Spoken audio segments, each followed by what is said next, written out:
In this video, we're sharing the top 10 things to do in Venice, Italy, including iconic landmarks and hidden gems that most tourists miss. We'll also show you the mistake we made when booking our gondola, which turned out to be way less romantic than we had expected. And if you watch until the end, we'll show you how to ride a gondola for just €2. Number 1, ride the Vaporetto, Venice's public water bus. It's one of the best ways to see Venice from the water with incredible views along the Grand Canal. And unlike a gondola, it won't break the bank. And the best place to start is from Piazza Roma. That's where you can buy your tickets. Buongiorno. We'd like to go to San Marco. 2 people. Would you like a ticket or do you have picture? We don't have a ticket, no. Grazie. Is it just over there? Okay, grazie. Okay guys, we have got our tickets. Line 2 is over here. The ticket machine didn't work for us, so you want to be going to the ticket counter. And let's go through here. Seems like a mad dash to get on. Yeah, I just do this. Oh wait, that's priority access, so maybe all passengers? Hey, there we go. You got it right? Woo. Get me a seat, Karolina. Get me a seat. Once you're on board, don't worry, there are plenty of spots with great views. You can sit at the back of the boat or in the middle section where the windows are open, or stand to get an unobstructed view of the Grand Canal. The ride to San Marco takes around 40 minutes and it's one of the best ways to take in the beauty of Venice. You'll pass so many beautiful buildings, waterfront cafes, and old facades that line the canal, even the Grand Casino di Venezia. You'll also see how alive the Grand Canal really is, packed with gondolas, delivery boats, and water taxis constantly weaving through the water. With no roads in Venice, this is how everything moves. And the best part, the whole journey costs less than €10. And we have made it, guys, to Piazza San Marco, the main square here in Venice. Now, once upon a time, Napoleon once labeled this very square the finest drawing room in Europe. Now, I didn't know what a drawing room was, so I did a bit of research and I found that back then it was the fanciest room in a house where they would entertain guests. And this is a bit like an outdoor drawing room. You've got beautiful grand buildings, coffee shops, and of course, music playing in the background.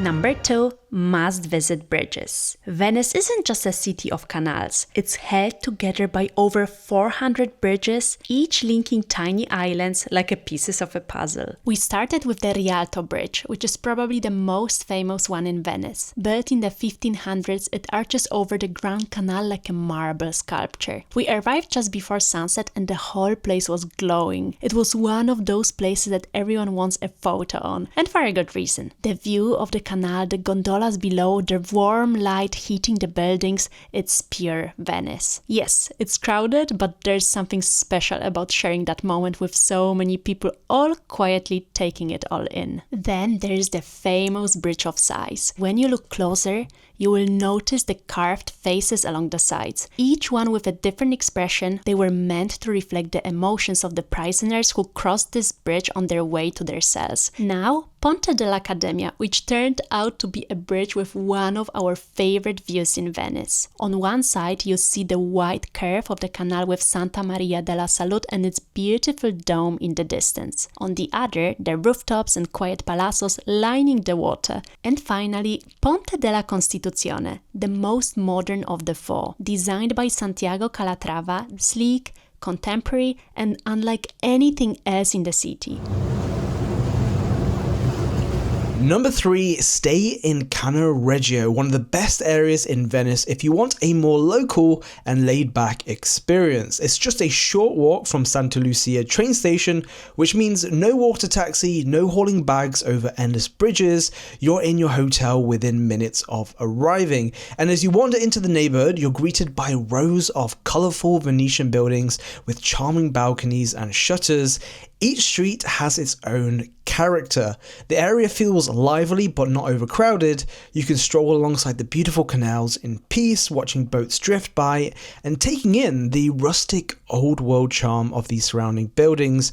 If you want to experience the real Venice, this is the place to come. And when it comes to food, Canareggio really delivers. You'll find traditional trattorias lining the canals where you can sit outside and enjoy a meal right by the water. We stopped at a spot called Very Good, where we started with an Aperol Spritz and a plate of bruschetta by the canal in a relaxed, scenic setting. The staff were absolutely lovely. They invited us into the kitchen to see the pasta being made fresh. I had gnocchi and a rich bolognese sauce, and Karolina went for the squid ink pasta with cuttlefish, a must-try when you're in Venice. You get all of this, the charm, the food, the views, without the premium price tag you'll find in more touristy areas. Venice can be pricey, especially if you're aiming to stay in a charming area like Canareggio.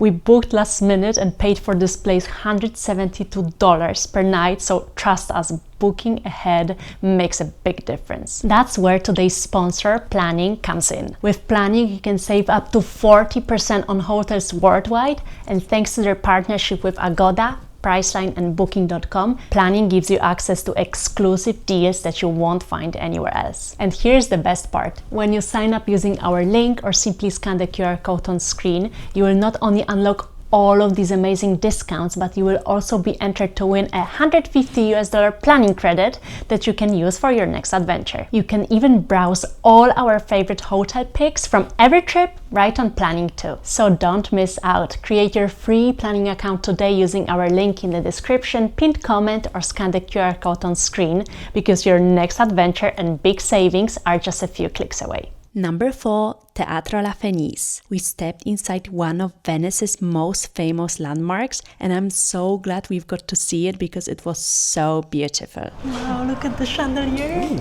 We've booked the self-guided tour with Kluk, and it genuinely exceeded our expectations. Buongiorno. We have the tickets booked. If you already bought the tickets, you go there. Over there, okay, thank you. Grazie. Grazie. You're given an audio guide that walks you through each room, and right from the start it explains why this place is so important. The theater burned down twice, once in the 19th century and again in the 1990s, but was rebuilt each time. That's why it's called La Fenice, like the mythical bird that arises from its own ashes. We started in the foyer, which was bright and elegant. Marble columns, gold-trimmed ceilings, and chandeliers. The audio explained how this space was used to welcome nobles, guests, and performers throughout its history. Then we entered the main auditorium, and it was honestly breathtaking. Karolina, this is absolutely stunning. Wow, I've never seen anything quite like this. I love the ambient lighting on these balconies over here. All the beautiful seating. But my favorite is actually the ceiling. Look how beautiful it is. It looks like the sky, but with a chandelier in the center. They are building this stage, it looks like, for a show. 4 levels of private boxes wrapped around the stage, all decorated in gold with red velvet seats and a huge crystal chandelier hanging from the ceiling. Even without a show on, the atmosphere was powerful. You could feel the weight of everything that's happened here. We also got to step into the royal box. Yes, you've heard that right. It's positioned in the center with the perfect view of the stage, and inside it's decorated with mirrors and soft lighting. Standing there, it really felt like you were seeing the theater from the perspective of somebody important. One of the best things about this tour is that it's fully self-paced, which meant that we could take our time in each room, listen to the guide, and really look at the details. From historical paintings to old architectural plans that showed how the theater was rebuilt. It really made the experience feel personal and immersive. If you are planning to visit La Fenice too, the self-guided tour is honestly such a good way to experience it. We booked ours through Kluk, and if you want to do the same, you can use our code JKarolinaKluk at checkout to get yourself a little discount. At number 5, we have Basilica di San Marco. Even just standing outside is breathtaking with golden domes, towering spires, and detailed mosaics that shimmer in the sunlight. It's the kind of place that stops you in your tracks. But if you think the outside is impressive, just wait until you step inside. It's one of the most awe-inspiring spaces in all of Venice. Tickets are just €3 from the main website, but the line is no joke. It snakes across the square and moves painfully slow. If you're short on time and you want to save that precious travel time that you have in Venice, it's well worth booking a guided tour with skip the line access. We use Klook, links in the description, and it saved us a lot of waiting around. Now let us show you what it's like inside. The moment you step inside, it feels like you've entered another world. The ceilings soar above you, completely covered in gold. Not just decoration, but entire stories told through mosaics. Saints, angels, and scenes from the Bible stretch across every arch and dome. From floor to ceiling, it's covered in shimmering artwork, mosaics, frescoes, and painted domes that feel more like a museum than a place of worship. So what I love about this cathedral is the entire ceiling is covered in gold. Yeah. I don't think I've ever seen a cathedral quite like it. And we're listening in to the group tour just over here. It's not 24 karat gold, it's 24 karat gold leaf, because I imagine it's quite expensive to have all the mosaics on the ceiling in complete gold. Yeah, but what I also like is how dark is inside, and also there's dark marble and ornaments are kind of dark silver, and then the gold is really contrasting with it. But this is the reality. I'll show you a quick look. So we've taken some beautiful shots, but it does get incredibly busy because this is one of the most important places to come when coming to Venice. Number 6, the Doge's Palace, a masterpiece of Venetian Gothic architecture and once the political heart of the Republic of Venice. We booked our tickets in advance with Klook, which we always recommend doing. I'll leave a link in the description if you want to do the same. Just look out for the red sign that says entrance prepaid tickets. That's where you head in. J.I. Yes. Yes. We're YouTubers. YouTubers. Yeah, YouTubers, yes. Yeah, the name? Jay and Karolina. Karolina. Jay on YouTube. YouTube, yes. Jay and Karolina with a K. That is us. This one? Yes. Oh wow, good. Japan, Philippines. You. And now travel Venice. Yes. Oh, fantastic. Yes. Yes. Hi YouTube. Hello. As you enter Doge's Palace, you'll be greeted by a stunning open courtyard surrounded by elegant arches and intricate marble facades. In the courtyard, you'll find the famous giant staircase where new Doges were once crowned, watched over by 2 towering statues of Mars and Neptune, symbolizing Venice's power over both land and sea. Once inside, you'll walk through a series of spectacular rooms, each one more dramatic than the last. The ceilings are covered in gold and elaborate paintings by Venetian masters, all designed to celebrate the power and glory of the Republic. These weren't just for show. Many of these rooms had serious political functions. Some were used by councils and magistrates, while others handled foreign affairs, voting, and state secrets. After passing through several of these ornate chambers filled with gold ceilings and political symbolism, you'll eventually reach the most famous room in the entire palace. We have just entered the chamber of the Great Council. This hall is so big. The scale of it is just incredible. And at one point, 1,000 noblemen would come here to make important decisions, political decisions of course, for the city of Venice. And all around us you can see paintings, not just on the walls, but also on the ceilings. Doge's Palace is just unreal. The amount of artwork, I've never quite seen anything quite as spectacular, probably in our lives. After all the splendour of the palace, you'll eventually reach the old prison complex and the atmosphere shifts completely. Dark, damp corridors, heavy iron doors, cramped stone cells. This was where prisoners were held, sometimes for years, in bleak, windowless conditions. It's a stark contrast to the luxury above and a reminder of how harsh life could be for anyone who crossed the Republic. And right next to Doge's Palace, we have Bridge of Sighs just behind us over there. So it connects Doge's Palace to the prison.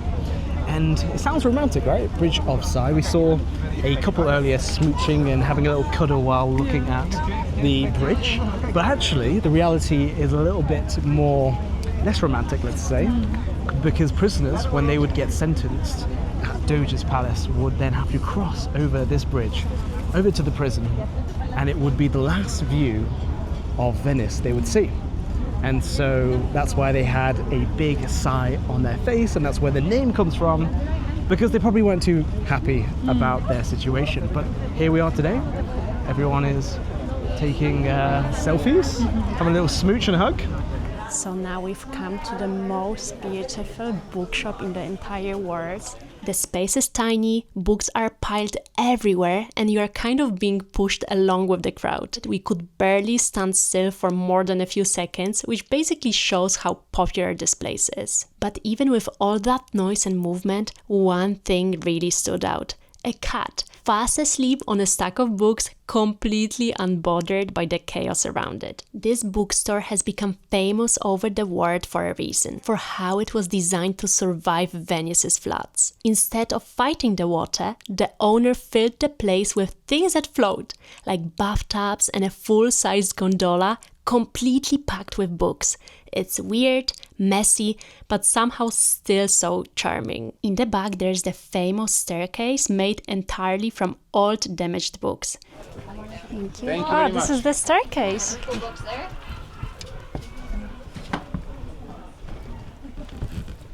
Follow the book steps and climb.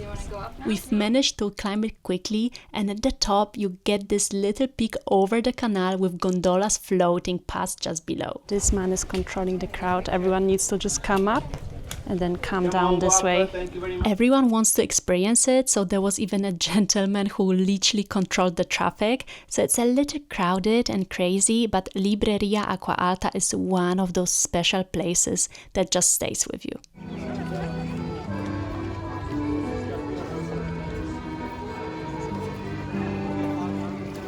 Number 8, ride a gondola in Venice. It's the classic Venetian dream, gliding through quiet canals with a gondolier at the helm, maybe even singing as you pass under centuries-old bridges, with the city unfolding around you in the most romantic way. But when it came time for our ride, let's just say things didn't go quite as planned. We'll get to that in a moment. When we booked our ride online, it came with an audio-guided walking tour that led us towards the gondolier station, giving us a glimpse into the secret world of gondoliers, from their centuries-old traditions to their strict rules about who can actually become one. We even learned why all gondolas are painted black, and it's not just for the style. Back in the day, Venice's elite were going over the top, decorating their gondolas in flashy colours and gold. So in the 16th century, the government banned it. Since then, all the gondolas must be black, a rule that still holds today. But when we finally reached the gondola station, we quickly realised something wasn't quite right. Hi guys. I thought this was a private gondola. Oh, okay. I had no idea. No, it's okay. We've made some friends. Yeah. Oh, and another friend. Oh, yeah. You should pay for one. Yeah. They're really squeezing us on into this gondola. Yeah. What a romantic experience, right? I'll be the guide. Yes. Are you going to sing to us? No. Serenade. Even though it wasn't the romantic private experience we'd imagined, it actually turned out to be a really fun ride. We ended up sharing the gondola with a friendly Swedish couple and another solo traveller, and honestly, the company made it feel more relaxed. We slowly made our way through Venice's narrow canals, surrounded by classic Venetian buildings on either side. There were delivery boats bringing goods to local shops. Oh, so close. And that's why, Karolina, you need to keep your arms inside of the gondola. Yes, so close. But at times it did get a little crowded with other gondolas trying to pass, but it was still such a relaxing way to float through the city, drifting under bridges and soaking it all in. And then to our surprise, our gondolier took us all the way out to the Grand Canal, which gave us a completely different view of the city. He was also a bit of a joker, constantly cracking jokes and keeping the mood light. Can you sing? Only when I'm making love. We can arrange that tonight.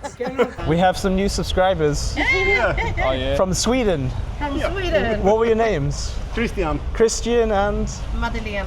Madeleine. Oh, Madeline. Grazie. So in the end, even though it wasn't romantic, it was actually better than we had expected. But how much did this group ride cost? And how much would you pay for a private gondola just for yourselves? Karolina's here to explain. So we made a little bit of a mistake because I was booking the tour and it was called Romantic Gondola Ride. So I was assuming that it's just going to be two of us. Two of us, yeah, you think romantic gondola ride, it's not going to be shared amongst 5 people, and actually it was 2 couples and a random guy joining us. And actually we had fun, so if you're looking for more of like a social experience, it's definitely worth going anyway. And it's cheaper. It's cheaper, it's like around $100 for both of us, but there's also an opportunity to book a private gondola, which is a bit more expensive. It's like around $170 for the gondola. But if you're looking for the romantic vibe and actually maybe some gondoliers singing, that's definitely the one that you want to go for. If you want the gondola experience without the price tag, you can take the €2 traghetto used to ferry locals from one side of the Grand Canal to the other. Now bear in mind, this isn't your typical gondola, it is a stripped down version and the ride lasts barely a minute, but it is a fun little experience. These boats are designed to carry several people at a time, but because it was just the 2 of us, they just took us across, and for a brief moment, we finally had our romantic gondola ride. Number 9. Explore the quieter districts. It might surprise you because we usually go to the most popular spots, but one of our favorite moments in Venice wasn't about ticking off big sites. As soon as we stepped away from the main sites, everything changed. It was quieter, slower, no tour groups, no one posing for photos, just everyday life. Locals were out running errands, chatting softly, walking their dogs. You could actually hear your own footsteps and the gentle sound of the water nearby. It felt calm and surprisingly real. Along one of the canals, we even saw people buying fresh produce from one of the boats. Just part of daily life here. No queues, no rush. And nearby, there were even tiny cafes tucked into quiet corners where people were just sitting with a coffee and something sweet, enjoying the moment. One moment that really stayed with us was seeing an older woman on her balcony quietly arranging flowers in the sun. It was such a simple thing, but it said a lot about the pace of life here. After that, we just kept walking through quiet alleys and open squares with no real plan. The streets felt more open, more local, like a part of Venice most people don't get to see. And for once, we didn't feel the need to capture every moment. Just being there was more than enough. If you ever visit Venice, make sure to give yourself time to simply wander. And even if you're short on time, try to take a quick stroll through this area called Dorsoduro. It's where the real Venice comes alive.